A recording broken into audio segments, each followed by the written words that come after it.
আসসালামু আলাইকুম।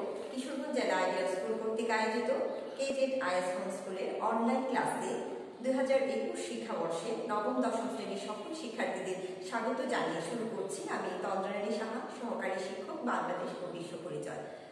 নবম দশম শ্রেণীর শিক্ষার্থীরা দেখো, আমাদের বেশ কিছুদিন পর অনলাইন ক্লাসের মাধ্যমে আবার দেখা। কেমন আছো তোমরা? নিশ্চয়ই সবাই ভালো আছো। এর মধ্যে নবম শ্রেণীর শিক্ষার্থীরা সকলেই হয়তো তোমাদের বইগুলো পেয়ে গেছো। তো আমরা তোমাদের অর্ধবার্ষিকের যে সিলেবাস রয়েছে সেই সিলেবাস থেকে প্রথম অংশ থেকে সিলেবাসে ধারাবাহিকভাবে পড়াবো। তো আজকে আমি যে অধ্যায়টি দিয়ে শুরু করবো সেটি হচ্ছে তোমাদের বইয়ের প্রথম অধ্যায়, পূর্ব বাংলার আন্দোলন ও জাতীয়তাবাদের উত্থান 1947 থেকে 1970। অর্থাৎ 1947 থেকে 1970 এই যে সময়কালের মধ্যে পূর্ববঙ্গের যে আন্দোলনগুলো ছিল সেই আন্দোলনগুলো সম্পর্কে আমরা ধারাবাহিকভাবে পড়ব।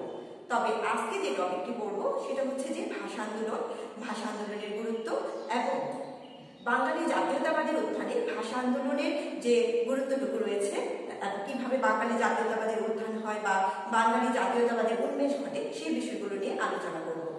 তো তোমরা তোমাদের বইয়ের প্রথম অধ্যায় 1 পৃষ্ঠা খুলে বইটি সামনে নিয়ে বসো ও মনোযোগ সহকারে ক্লাসটি দেখো। আমরা আগে থেকেই জানি যে 1947 সালে 14ই আগস্ট ব্রিটিশ শাসনের অবসান হয় এবং ভারত ও পাকিস্তান নামক দুটো রাষ্ট্রের জন্ম হয়। পাকিস্তানের ছিল দুটি অংশ। পূর্ব বাংলা পাকিস্তানের একটি প্রদেশ হিসাবে অন্তর্ভুক্ত হয়। পূর্ব বাংলা পূর্ব পাকিস্তান হিসাবে পরিচিতি লাভ করে। অর্থাৎ পূর্ব পাকিস্তান এবং পশ্চিম পাকিস্তান এই দুটো অংশ মিলেই হয় পাকিস্তান।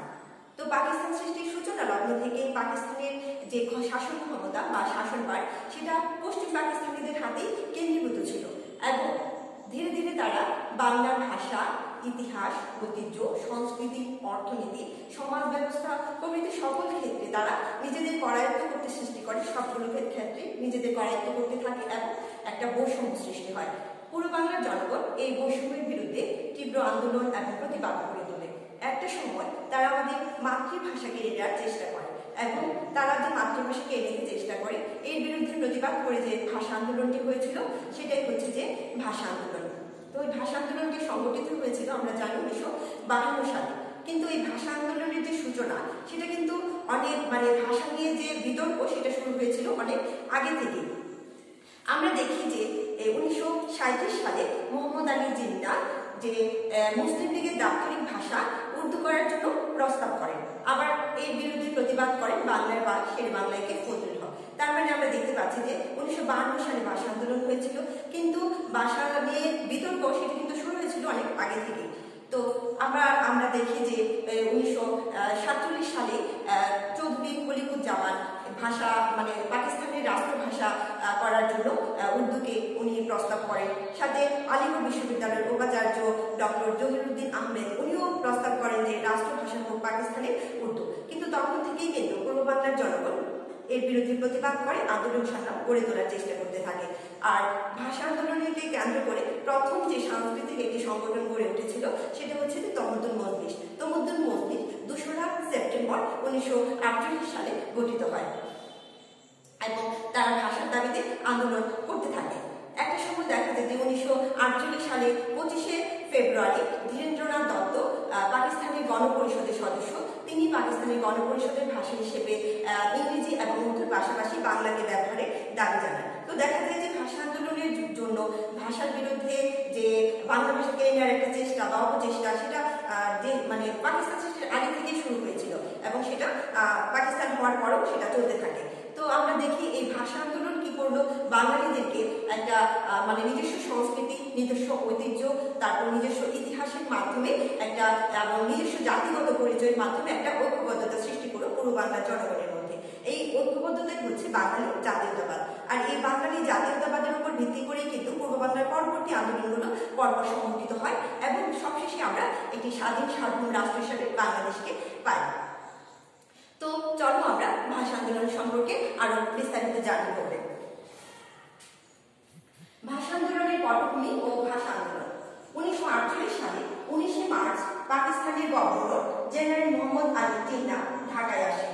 21শে ফেব্রুয়ারি রেসকোর্স ময়দানে বর্তমান সোহরাওয়ার্দী উদ্যান অনুষ্ঠিত জনসভায় তিনি দ্ব্যর্থহীন কণ্ঠে ঘোষণা করেন উর্দু হবে পাকিস্তানের একমাত্র রাষ্ট্রভাষা।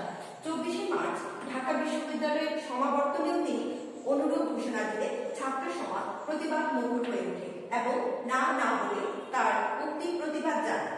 জিন্নার রেসকোর্স ময়দানের ঘোষণারও ঢাকা বিশ্ববিদ্যালয়ের শিক্ষার্থীরা তাৎক্ষণিক প্রতিবাদ জানিয়েছে। এক পর্যায়ে পাকিস্তান সরকার আরবি হরফে বাংলা প্রচলনের উদ্যোগ নিয়েছিল। বাঙালিরা এই অপপ্রয়াসে তীব্র ক্ষোভ ও প্রতিবাদ জ্ঞাপন করে। পাকিস্তান প্রতিষ্ঠার অল্প কয়েক মাসের মধ্যে পূর্ব বাংলার ভাষাকেন্দ্রিক যে আন্দোলন শুরু হয় তা ছিল বাঙালি জাতীয়তাবাদের প্রতি আস্থার বহিঃপ্রকাশ। মাতৃভাষা বাংলাকে রক্ষার মাধ্যমে পূর্ব বাংলার জনগণ জাতীয়ভাবে নিজেদের বিকাশের গুরুত্ব উপলব্ধি করতে থাকে। এই ভূখণ্ডে বসবাসকারী ক্ষুদ্র নৃগোষ্ঠীগুলো রাষ্ট্রভাষা উর্দু নয় বরং বাংলাকে সমর্থন করে। 1952 সালে 26শে জানুয়ারি ঢাকার পল্টন ময়দানে অনুষ্ঠিত জনসভায় পাকিস্তানের নতুন প্রধানমন্ত্রী খাজা নাজিমুদ্দিন জিন্নার অনুকরণে উর্দুকে পাকিস্তানের রাষ্ট্রভাষা করার নতুন ঘোষণা প্রদান করেন। এর প্রতিবাদে ছাত্র সমাজ 30শে জানুয়ারি ধর্মঘট পালন করে। ভাষার দাবি আদায় না হওয়া পর্যন্ত সংগ্রাম চালিয়ে যাওয়ার সংকল্প ঘোষণা করে। কারাবন্দী নেতা শেখ মুজিব ঢাকা মেডিকেল কলেজ হাসপাতালে চিকিৎসাধীন থাকা অবস্থায় 21শে ফেব্রুয়ারির কর্মসূচি পালনে ছাত্র ও আওয়ামী মুসলিম লীগের নেতা কর্মীদের ডেকে পরামর্শ দেন। ভাষা আন্দোলনের নেতৃত্ব প্রদানের জন্য শেখ মুজিব ও সহবন্দী মহিউদ্দিন আহমদকে ঢাকা কেন্দ্রীয় কারাগার থেকে ফরিদপুর জেলে স্থানান্তর করা হয়। সেখানে মহিউদ্দিন আহমেদকে সঙ্গে নিয়ে মুজিব রাজবন্দীতে মুক্তি ও রাষ্ট্রভাষা বাংলার দাবিতে আমরণ অনশন শুরু করলে আন্দোলন তীব্র হয়ে ওঠে। দেশব্যাপী জনমত গড়ে উঠতে থাকে। 20শে ফেব্রুয়ারি সরকারি এক ঘোষণায় 21শে ফেব্রুয়ারি থেকে 144 ধারা জারি করা হয়। সভা সমাবেশ মিছিল এক মাসের জন্য নিষিদ্ধ করা হয়। আন্দোলনের নেতৃবৃন্দ 144 ধারা ভঙ্গ করার সিদ্ধান্ত গ্রহণ করে। 21শে ফেব্রুয়ারি সকাল 11টায় ঢাকা বিশ্ববিদ্যালয়ের আমতলায় বর্তমান ঢাকা মেডিকেল কলেজের জরুরি বিভাগের পাশে একটি সভা অনুষ্ঠিত হয়। সভায় 10 জন করে মিছিল বের করে সিদ্ধান্ত হয় বা মিছিল বের করার সিদ্ধান্ত তারা গ্রহণ করে ছাত্ররা। তো ঢাকা মেডিকেল কলেজের দিকে থেকে 144 ধারা ভঙ্গ করে মিছিল এগিয়ে চলে। পুলিশ প্রথম কয়েকজনকে গ্রেফতার করে, মিছিলে লাঠিচার্জ ও কাদানে গ্যাস নিক্ষেপ করে। এক পর্যায়ে পুলিশ গুলি বর্ষণ করে আবুল বরকত, জব্বার, রফি, সালাম সহ আরো অনেকে শহীদ হন। ঢাকার ছাত্র হত্যার খবর দ্রুত সারা দেশে ছড়িয়ে পড়ে। 22শে ফেব্রুয়ারি ঢাকার বিশাল শোকরিলি বের হয়। সেখানে পুলিশের হামলায় শফিউর রহমান শহীদ হন। শহীদদের স্মৃতি অমর করে রাখার জন্য ঢাকায় 23শে ফেব্রুয়ারি ছাত্র জনতা মেডিকেল কলেজের সামনে একটি শহীদ মিনার নির্মাণ করে এবং শফিউরের পিতাকে দিয়ে ওই দিনে তা উদ্বোধন করা হয়। 24 তারিখে পুলিশ উক্ত শহীদ মিনার ভেঙে ফেলে। ভাষা আন্দোলনকে কেন্দ্র করে পূর্ব বাংলার শিল্প, সাহিত্য ও সংস্কৃতি চর্চা পাকিস্তান রাষ্ট্রের বিরুদ্ধে প্রতিবাদে ঝড় ওঠে। বাঙালি জাতীয়তাবাদের ধারার একটি গুরুত্বপূর্ণ স্থান দখল করে। আমরা দেখি যে ভাষার দাবিতে যে 21শে ফেব্রুয়ারি ছাত্র হত্যার প্রতিবাদে সারা দেশব্যাপী আন্দোলনটা ছড়িয়ে পড়ে। এই আন্দোলন শুধু ঢাকায় কেন্দ্রীভূত ছিল না, ফরিদপুর, চট্টগ্রাম, রাজশাহী, কুমিল্লা, খুলনা, বরিশাল সহ সারা দেশে যে ছাত্র হত্যার প্রতিবাদে যুবক এবং সাধারণ মানুষদের যে প্রতিবাদ সেটা গড়ে উঠতে থাকে এবং তারা তাদের প্রতিবাদ জানাতে থাকে। অন্যদিকে কবি, সাহিত্যিক, শিল্পী বা ঔপন্যাসিক তারাও কিন্তু থেমে থাকেনি, তারাও তাদের লেখনীর মাধ্যমে এই প্রতিবাদ চালিয়ে যেতে থাকে। যেমন ছাত্র হত্যার প্রতিবাদে 21 তারিখে ছাত্র হত্যার প্রতিবাদে চট্টগ্রামের কবি মাহবুবুল আলম চৌধুরী কাটতে আসেনি, ফাঁসির দাবি নিয়ে এসেছি এই শীর্ষক প্রথম কবিতাটি রচনা করেন। তরুণ কবি আলাউদ্দিন আল আজাদ রচনা করেন স্মৃতির মিনার কবিতাটি। আবার শিল্পীরাও তাদের সঙ্গীতের মাধ্যমে যে জনমত এবং আন্দোলন তীব্র করার জন্য সঙ্গীত রচনা করেছেন। যেমন আব্দুল গাফফার চৌধুরী আমার ভাইয়ের রক্তে রাঙানো 21শে ফেব্রুয়ারি গানটি রচনা করেন। আব্দুল লতিফ রচনা করে এবং সুর করে ওরা আমার মুখের ভাষা কায়না নিতে চায় এবং তোরা ঢাকা শহর রক্তে ভাষা দিবে, এর মতো সঙ্গীত। অন্যদিকে মনির চৌধুরী জেলে বসে রচনা করেন কবর নাটক। ঔপন্যাসিক জহিরুদ্দিন রচনা করেন আরেক ফাল্গুন উপন্যাসটি। অর্থাৎ শিল্প, সাহিত্য এবং সংস্কৃতির চর্চার সকল ক্ষেত্র থেকে ভাষা আন্দোলনের বিরুদ্ধে প্রতিবাদ জোরালো হতে থাকে এবং এই প্রতিবাদে বাঙালিদের কি করেছিল, তাদের নিজস্ব সংস্কৃতি, ভাষা এবং ঐতিহ্যে ঐক্যবদ্ধ করেছিল। যার মাধ্যমে গড়ে উঠেছিল আমাদের জাতীয়তাবাদ।